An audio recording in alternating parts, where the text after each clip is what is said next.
So welcome to Subjectivity UK's Wider Insights. This is a new platform, so we brought together a great amount of guests today. We're going to be discussing digital well-being. Now, the important question that we really want to ask you is, are we addicted by design or are we addicted by default? So let's dig into the conversation, and it's going to be a really interesting show.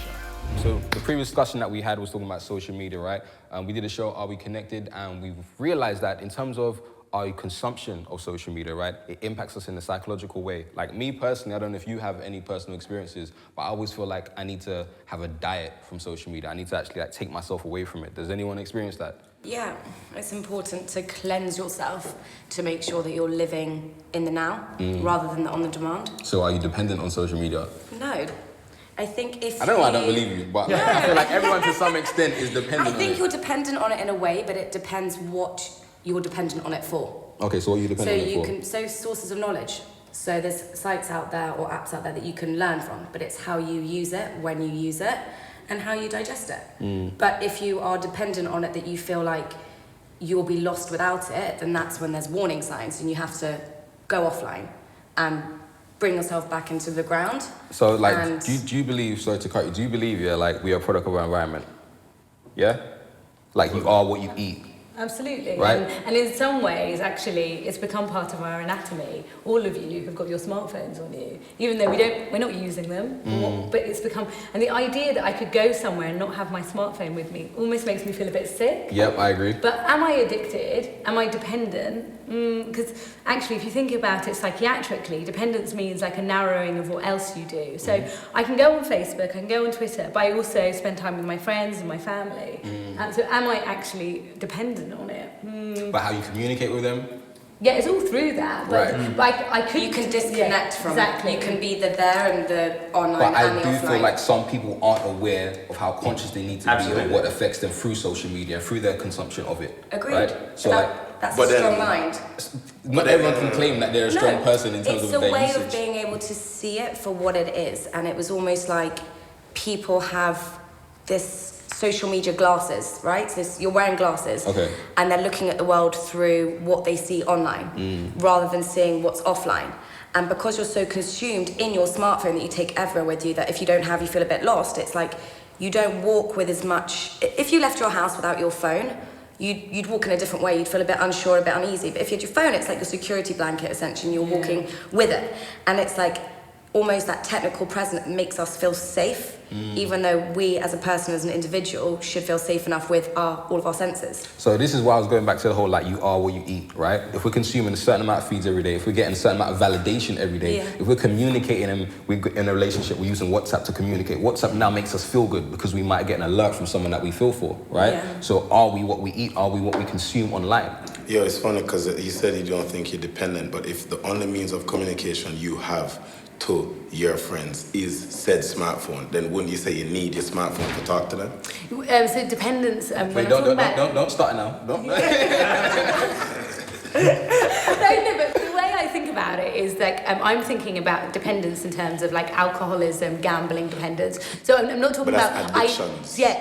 Well, when we talk about it, we talk about dependence and tolerance. So dependence is like you don't do anything else. Like the most important activity to you is like going gambling or like being on Facebook, but actually dependence like as a need is quite different as dependence. Isn't there a psychiatric I was about to problem. say a spectrum. There's a spectrum of dependence. Like you depend on friends, but I not talked to them last week. You know what I mean? So for you to say like you're not dependent on your phone, but like you use your phone to talk to them, it's like cool, but that's the same thing. But there is a dependence on your phone to even contact them. Yeah, that's what I'm saying. Like, you don't speak to your friends outside of your phone. Like, or even if you want to get to them in person, it's like, well, You have to go through that. you have to use that means. But it's not the only means I have, and without it, I'm not going to have withdrawal symptoms. I'm not going to feel. So I think what we have to be careful but some of is, people do. Absolutely. There's an additional strand. Is to what extent is this societal,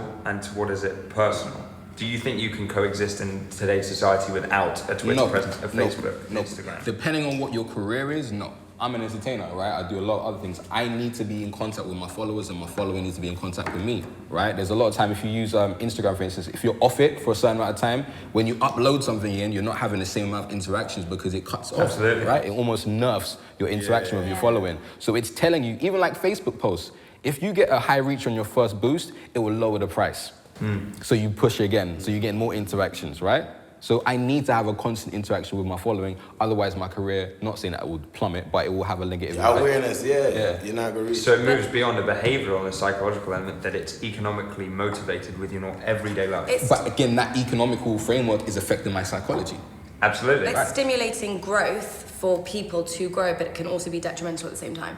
Okay, all right. Okay, just waiting to say that, innit? Just waiting for everyone to finish, right? No, but I think it's so important to understand that. Like, we can all say that we're trying to understand it, but if you actually take it into the vast majority of people, it's almost like one day social media just threw up everywhere. So we look to our peers, our friends, the environment that we're in, and we try and all collectively jump on this social media train that's going somewhere, but we don't know where. So this is like a broad one, right? Like, do you ever feel like you've reached a certain point where you know within yourself, this is too much, this is bad for me? Oh, absolutely. Yeah. Right? So why don't we do anything about it? I think that we haven't learned. So we are, well, I'm not even a digital native. So I remember a time before internet and in Wi-Fi everywhere. But the reality is my parents never taught us, like never taught me. We were not taught how do we manage our social media life. And then I don't know how to teach my children how to manage their own lives. So I know what you mean about a handbook, but actually what are the rules and what evidence are we going to base it on? And who has the validity to set the rules of that when it's such an entrepreneurial and I'd say an individualized platform? For me, it's two things. You ask why people don't change even though it's bad for them. Who changes anything? Like, for me, most people don't change until most people don't change until they're forced to. I'll argue. Hold on, and then I'll say, I'll listen. You love milkshakes. Hell yeah. How many milkshakes would you say you genuinely? I already know where this is going. Do you think you genuinely consume milkshakes at a rate that is unhealthy for you? I know I did, not anymore. Okay. Because he it looks like it's That's what I'm talking you. about. I changed, bro. All right, so there's a certain level of consciousness where I knew within myself for people to change. How many people want that? How many people want that? The How many people want to the look first better? movers want that. Huh? There's a like part of the. It's like his tribe. Yeah, I understand that, but what I'm saying is, currently, most people know what's right and wrong. Yeah. Most people do. Okay, yeah. But most people don't act on it. And that's because they're not at the point where it's critical. It's like smokers who chain smoke till, you might have cancer. Cool, I'll stop. What? Your whole life you've been told to not smoke. You understand what I'm saying? So to say that we should, we know that social media is bad, but, we should stop. Why don't we stop? Because people genuinely don't stop. So unpack that. Why not? Unpack that. Why not? But actually, I argue, recognition. No, it's not lazy. No, it's not lazy. I think it's about recognition. And actually, I work in schools doing focus groups, thinking about people, their digital lives. And one of the things I find most interesting, and these are the people who are digital native, they are, they're immersed. The first thing they do in the morning is check their phone. The last thing they do at night is check their phone. And they're the ones who are saying, I use different sort of apps to actually monitor how much I'm using it. And I'm actually quite careful about what I say on social media online because I'm worried about cyberbullying. I've been bullied and I have been the bully. So actually recognition, I would argue recognition and understanding is the first step to change. So you're never going to change your sort of digital well-being and digital diet unless you actually start recognizing that there are some parts that are unhealthy. But it's like food, like the intolerances you have. You need to know your intolerances online. But in agreement with what you said, to even get to that point, something must have triggered you in a negative way, so you feel like, I might need to reflect. Yeah, and that person bullied in that situation. That person being bullied, or you see your virgin who's get bullied. Like again, I'm now more health conscious. Why? Because I had a friend who had serious health implications because of his health, and he was young, but he had a heart issue, and it's just like, oh damn. Now all of our friends are like, may I try work out? I'm gonna start having milkshakes. We knew that we were unhealthy before that. But it took something. That's what I'm saying. People generally don't change till something triggers. It's a trigger. But to what extent? And that's what will you ultimately be excluded from modern trends, modern social groups, if you are the first mover within? I want to even take away from that, and we'll jump back on that. you're 100% right, because now Google and Apple have something and they've only implicated it because of that fact. They've only designed that, the app producing... screen time. Yeah, right, screen time, right? It changes the colour of your screen. And why have they done that? Because they didn't do it years ago. They've only done it now because it's prevalent in society. But so what is it? Yeah. How ironic is it that the people who are effectively the architects of the downfall of like individual behaviour, and now they're trying to be the leaders to take us away from their platforms? But I think there was a concern, and people feel that it's because they were worried that people are having digital detoxes and cutting off completely. So they're saying, don't cut off, keep you but how can you detox you online? So basically, they're not even doing a good job. I would say though that to give them some form of benefit of doubt is that they never know. Like internet still new. Meaning the extent. Isn't it like them know everybody know, have a good idea, this thing go bang, cool. And then it blow up in such a way where people are like, oh damn. But never know. There was an ex, I can't remember the person named Simon Parker or something, right? The ex-person who used to work at Facebook, right? Sean Parker, right? Mm-hmm. And he said, he purposely designed something that would infiltrate our validation through a psychological loop. He knew what he was doing in the beginning. Now he might not know the extent to it, but when you tap into those devious side of actually manipulating human society, you know there are going to be detrimental effects. The psychology of it is called persuasive design, and basically that's what I wanted to say. And it keeps. No,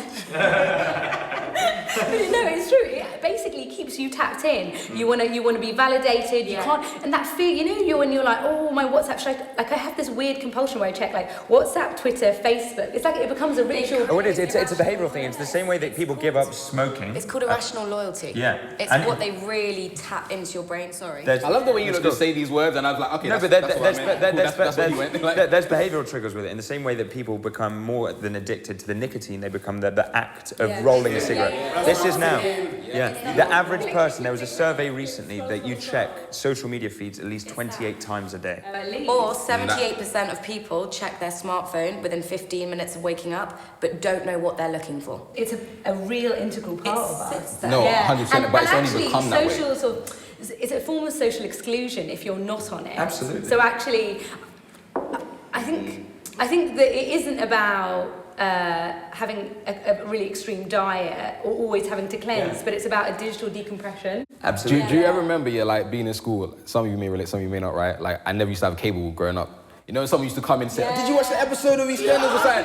And you used to be like, I totally get that social exclusion. Sometimes you can't join in. Some people not even know you got married because they're not looking online. I know, you had a baby. Or absolutely. But I find it uncomfortable seeing people when they get engaged and they get married and they instantly share it online. It is. What's wrong with sharing? It takes away the essence and the beauty of the You a hater. I don't like when they share their marriage pictures. Like, wow. I don't want to see you happy.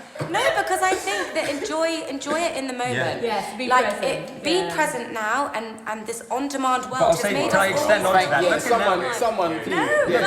No. Let me just, before we continue on that, I want to look at how now when you go to a live event or you see any political protest or anything, the only thing you're seeing is lights everywhere. So wait, hold on. We've already established it's an integral part of our psyche. Exactly. It's integrated. It's culture now. So to argue to say, why them sharing it online? It's like, but why are you bad-minding them happiness? Like, you don't know what they're doing.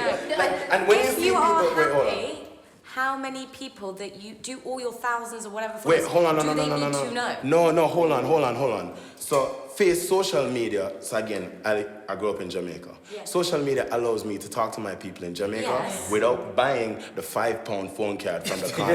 You get me? So, and again, they share with me. So when I see, I know I can't go to my virgin wedding. When I start seeing pictures of my virgin wedding or the snaps of my virgin wedding, I'm like, I'm in it, you get me? I'm watching their time. She's there hating. She was like, I'm not going to comment under the picture, but I'm going to like it. You're one of them ones, isn't it? Like, I'm not married yet. Actually, the people who just watch it and they don't actually participate in it, like the voyeurs, are actually unhappy. Yeah. So actually creating the source of jealousy, anxiety, low self-esteem. I'm not saying I actually agree with you because what it is. It is true. You're at a concert or a gig and you spend like 80 quid. Like, just be there, be present, and put the photos. Sharing is for later. Okay, so like if you But then you missed your moment. Wait. Let me finish. Lad. You are posting something up, but if you're posting it on demand when it is happening, you're not enjoying it in the moment. I'm not saying that people shouldn't post about these like big occasions in their life, like weddings stuff. Post it when the time is right, but some people post it with different ulterior like motives behind it, and the emotions behind it, you need to be able to take it for face value. But when they're sitting there and it's all about these filters, and you know, most people post at 9 p.m. because that's when you're going to get the most amount of likes. Okay, I agree. And you need gratification of your moment. Thank you. But here's why I'll pull you up. So it's about the timing. Here's why I'll pull you up on that. Because Okay. for me, I've few friends get married now. All of mine. I've never seen brides posting live feeds. Imagine walking down the aisle. So you see, this moment that you're talking about, specifically to weddings, is not actually like, I never seen a groom or a bride or a best man be like, the ring got on my virgin. You get me? I've never seen that. No, but what you're saying is, how you framed it in terms of weddings, the pictures that bride and groom, the people who are in the moment, sharing the moment, they normally are not live posting. It's normally the friends, the onlookers who are... Can we move beyond that then? And then let's see the intrinsic... I would say a lot of Instagram is based on the idea of creating innate jealousy upon someone else's experience. In the sense that it's, I'm on holiday, look at my sunset. I'm seeing a football game live, I'm seeing whatever. Yeah. So therefore, we move beyond saying, fine, we can enjoy the moment for those individuals getting married.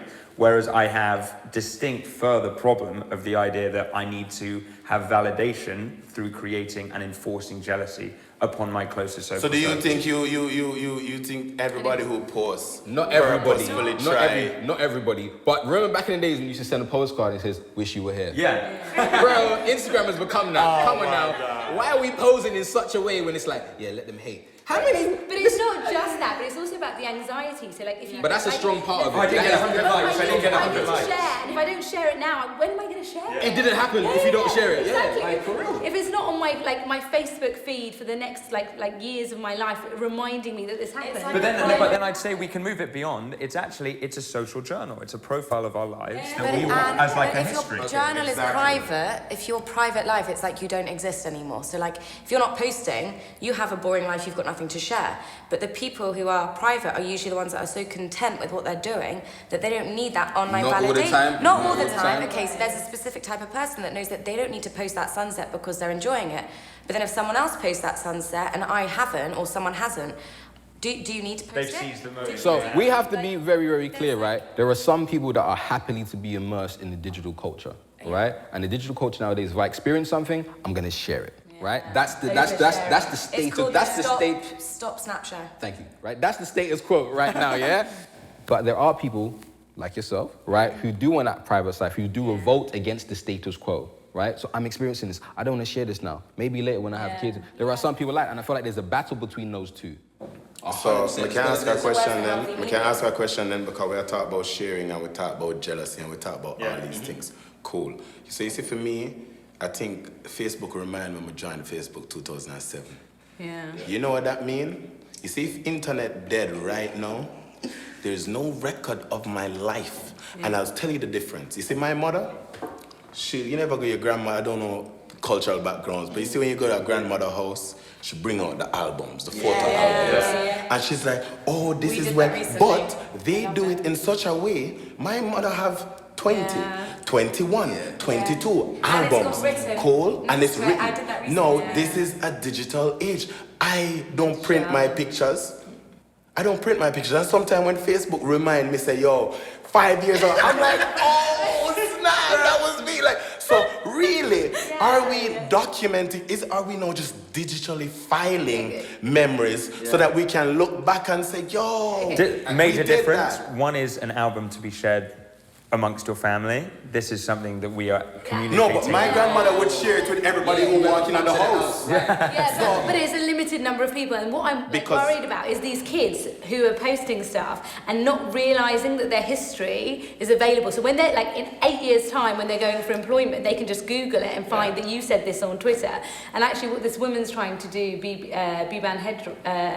Kidron. She's actually trying to get your digital history wiped at the age of 18, and it completely makes sense. If you're going to go for employment, you're 12 or 13, and you think it's quite funny to write this shit on Facebook or on Snapchat or whatever, and someone's taking a photo and it's online forever. You don't realise. Yeah, and like, so I feel grateful. I feel grateful we remember a time before that. Yeah, can I ask though, is our digital history the issue, or is the fact that we judge people's history with such a militant mindset the issue? Right, and that's because of the culture of social media and what it's done. So I want to bring it to the key point. We know all these clinical points, right? Fair enough. How is it impacting us on a severe level? What is the severity of using social media in such a way where we do feel we need to take ourselves away from it? What is the severe impact? Like me, I know there's a thing called digital dementia, which is where you like have a forgetfulness, you can't store certain amount. They've termed the phrase because it's affecting people. Like, are we conscious of how it's affecting us? I like the stories of like the 15-year-old who's like set up her own makeup thing and now is working for L'Oreal. I think it's easy to be down on it. Actually, it's really exciting that even now we're creating something which is going to go on YouTube, and it's made things accessible. And Sorry, I'm on, right? You said an amazing point, right? I do champion the fact that we can allow 12-year-olds to be millionaires based on posting videos about, I don't know, like happy-go-lucky Teletubbies, right? But however, we're empowering their influence by taking away other people's influence. Because a lot of the time when we have Life is on a hierarchy. Hold on, no. Right. So, but hear what I'm saying, right? There are millionaires of people who will see Justin Bieber or Kanye West do something really, really stupid, right? They don't care because they're so following them to the point where like they champion every dumb thing that they do. After Kanye's recent album that came out, right? There was the whole controversy of what he said about slavery and all the history and all that kind of stuff. A lot of people didn't care. They were happy just to talk about Kanye. It felt good. How many people created content just because Kanye said something? It's changing how we react and how we think about something. So we can empower someone to be so high to influence the rest of the culture who don't empower themselves. Brother, but it's all a tool, you know?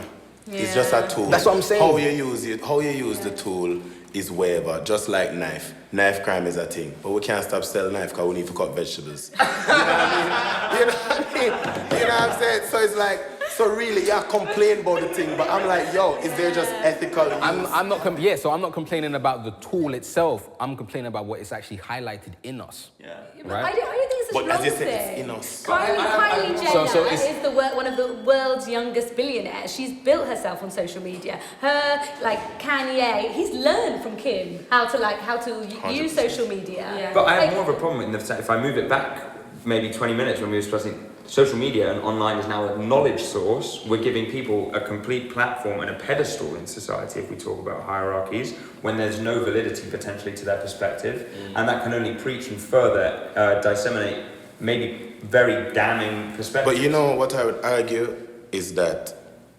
those people who now have this voice, if social never existed, they would still have that voice. Because when I think of I'll say how. It's easier to get that fame, but I'll say how. When you look at a man like Martin Luther King, cool? Martin Luther King was probably, I don't know if I'm the first, but it's the first person I know of. I love how it's Martin Luther King. Let's say, media. How did he get so big? Because he was a champion of the media. Yeah. He orchestrated certain protests. He orchestrated certain bad things to happen to people. He would tell people to bring them children to the protests. Right? Not black people didn't like him, but he knew. You say, all right, this man go and hose a child. Cool, yo, bring the child. Child get hosed. All of a sudden, American police are the worst thing ever. Right. But it's his charisma, it's the way he speaks, it's the way he talks, the way he commands people. If you look on people on social media, they're just doing that. That is a singular narrative because they're understanding the framework and the template to actually influence other people. And Trump knows it as well. Him just do it in the opposite way. Right. But what I'm saying is, these people who have become the hierarchy of voices, they understand beyond the social media how to convince people. You'll probably say that these guys are the cool guys in school. Not necessarily cool guys, but people listen to them in school regardless. If social media never exists, they would have had their little followings in high schools. Thank you, but it's dependent on culture and all context, right? So in America, there are people running around slapping people in the face, right? Because they know it's going to get them certain amount of likes or viewership, right? So it's not always the same in terms of Martin Luther King influence. There are some people do know, but it's like understanding the framework. People are using it in the same way. in a different context. Some people are doing it for damage. Some people are doing it for positivity, right? You're using something to empower someone else, but you're stripping someone of their attention. There are some people who know how to pioneer the format. This is why they're changing the algorithms. This is why they're changing the format of the framework. This is why they're adding Insta stories and all these kind of things. They are changing the dynamics of how we communicate. I agree with you. But I'm also saying it's creating such a negative culture, because we're now saying we need to use all these new formats to communicate and feel empowered, to get that kind of following. It's now a trigger word in your daily vernacular. In school, you don't wake up saying, I want to be this, I want to be that, I want to be... You're saying, I'm be a YouTuber, I'm be an influencer. And the key focus in that is what? Not creating great content as much as they might say. It's getting the viewership. So these companies are turning into the key puppeteers or social architects that influence modern trends. And how we say knowledge-based. This is a knowledge base. We're going there to validate and to enhance perspective. And the thing we haven't mentioned is that they're selling our data minute by minute. For real. So they've monetized us, and we're not. Exactly. And when are we going to take ownership of that? Like, when can I just sell myself rather than being sold? Well, maybe the people who are influencers are actually making money from selling themselves without allowing 100%. And I just feel like people are using the same tools just in a different way. It's now a digital era. Now we're using digital. Just like smoking became popular. Smoking became popular because of Hollywood. Because it looks good to smoke on camera. Because the lighting set up, every man smoke on camera. Now everybody smoke. Like, that's pre-social media. Like, it's how is influence and who have the influence. You get me? Paul Newman smoke X, so everyone start by X. You get me? So do we need government influence or government protection from these platforms, or do you think it's important that they stay organic in themselves? I think now, right, we've empowered influencers to know that they can actually change a society or community, right? Look at current politics, Arab Spring, everything, all based through social media and social But now if you want to make a change in social media or social and society, right, you have to hire the same people you've empowered through that format to encourage people not to use the format. That's a no-brainer. It's not going to work. Because you're giving them millions of pounds to get attention, but now you're paying them again to take the attention away from what you actually are making your money from. But I actually think things like screen time, which Apple has made, and the digital well-being that Google have made are positive things that you can actually share. Either, like, individually, you can look through, okay, fuck, I've spent this much time on that and that much time on this. Or I can say, oh my goodness, this is what my children have been doing. But do you know what? No, but isn't that the first stage to change? It's the first stage to change, but going back to the cigarette thing, right? My dad smokes. On the packet, I'm seeing the most undisgusting lungs and things. I'm like, you are seeing this. Hey, right? But again, you're not going to stop smoking. You've seen what it could potentially do to hundreds or thousands of people. That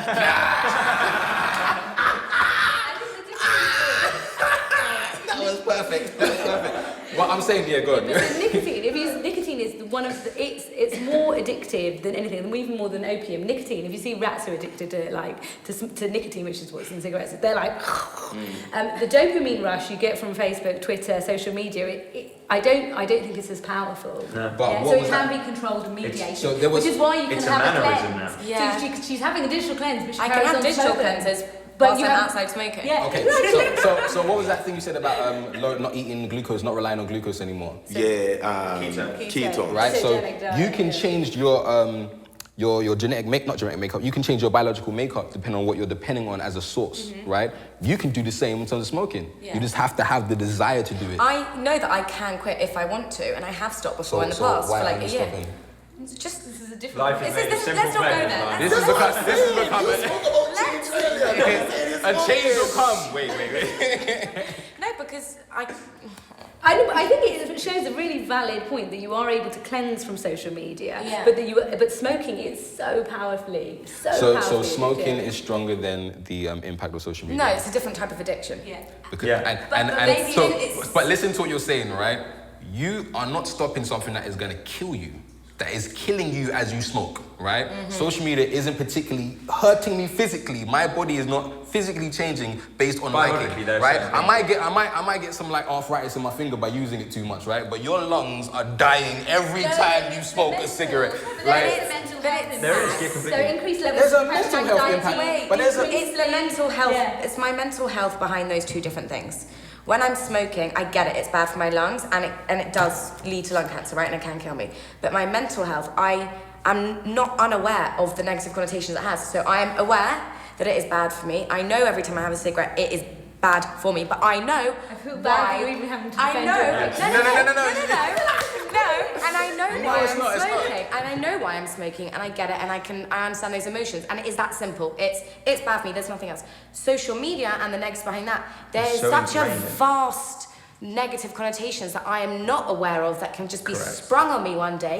It is simple. Smoking is bad for me. It will kill me. I should not be doing it. Done. She's aware. It's conscious. I'm aware. I'm conscious. Social media and the internet and all the negativity and the detriments it could have to me as a person.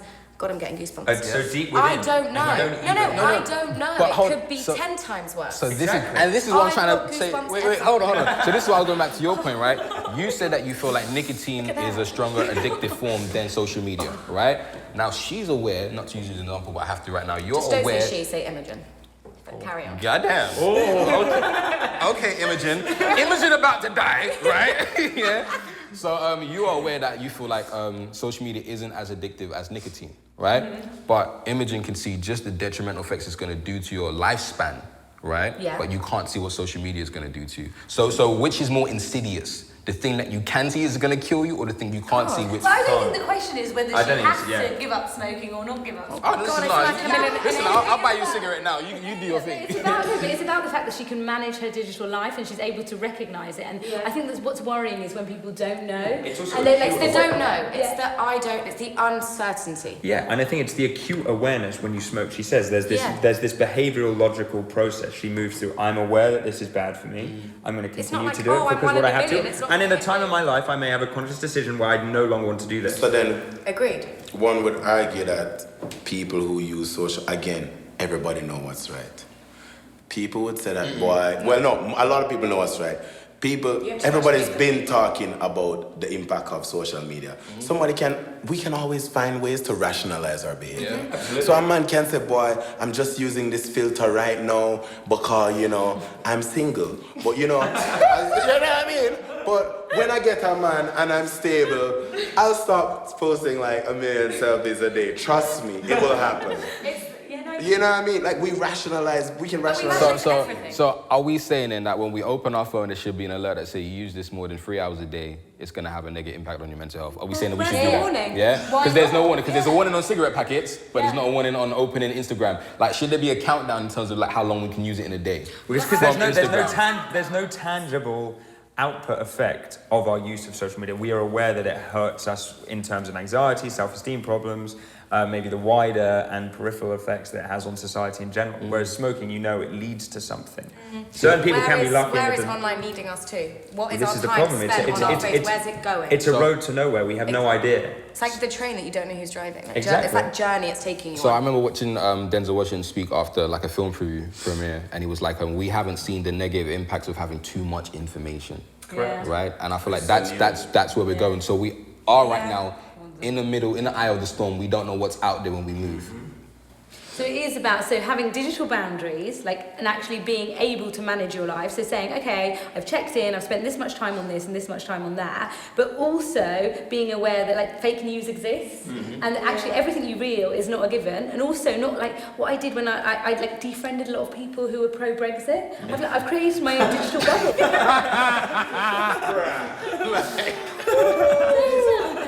That neck tilt was crazy, bro. Literally. No, but I'm just in my head, even from that level, I feel like that's part of the issue. Because you create... I know, I'm really aware of it. I think it's terrible. I've literally created Labour supporting, anti-Brexit, anti-Trump people all around me, and anyone else, I'm just literally, I just want to cut off from them. And then what they do, this is the complexity of social media, is that they feed this weird desire I have to be in my own digital bubble where people are believe in the welfare state, are good and kind people. I get all my feeds are about anti-Trump. Or anti-Brexit. So it's leading to a homogenous society where you're not learning anything exterior to it. So in an informative era, we're actually narrowing our data source. It's customization. But then this is for me. I honestly think that's the issue. Rather see everything than see what me know. Like for example, when Obama was coming out of office, watch Fox News. Because I know Straight. But watch that thing out because I know what NBC is gonna say. Great president, la la la. I know say, and then I gotta say, you know, this, that. Fox. When I was watching Fox, I was learning because the thing about the man I drop here. I'm thinking to myself, right? And facts are littered in every here and there. Yeah. But I'm seeing what the other person's saying. So in honesty, I was like, I didn't know that man, the XYZ or blah, blah, blah, because they're telling me that. But at the same instance, I resonate with what she said because if you know something is harming you in any slight way, you're going to snip it out of your framework. Whereas you want to learn from that. Some people don't want to learn from like falling over and getting hurt, right? Some people are like, cool, I know this is going to damage my psyche in some way. It's going to piss me off because I'm keep on seeing this person's face, their wedding pictures, whatever it is. Like it's going to, I'm going to unfollow you. Any happy person, I'm getting rid of. Right, exactly. Any happy person, and I bet there are people like that you are happy to see someone's downfall online, then you are happy to see them smiling in a picture. It's true. Yeah. It's true. I mean, look how whenever Monique been on Instagram. Monique, as when the whole Netflix thing came out. And if it wasn't for social media, she's not getting that 10 mil deal. Yeah. Because that's what blew her up. But everyone was so surprised at the downfall, you know what I mean? Or they were looking for the downfall. So going back to it, right? Are we addicted by design or by default? Has our cultural, social environment dictated how we are and how we react? Or is this just innate within us? But how can something that be designed innately become something that's default within us? Look at these bars. You want to be a poet, bro? Yeah.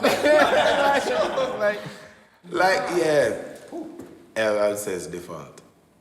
And what are you basing that on then? It's something that's been curated.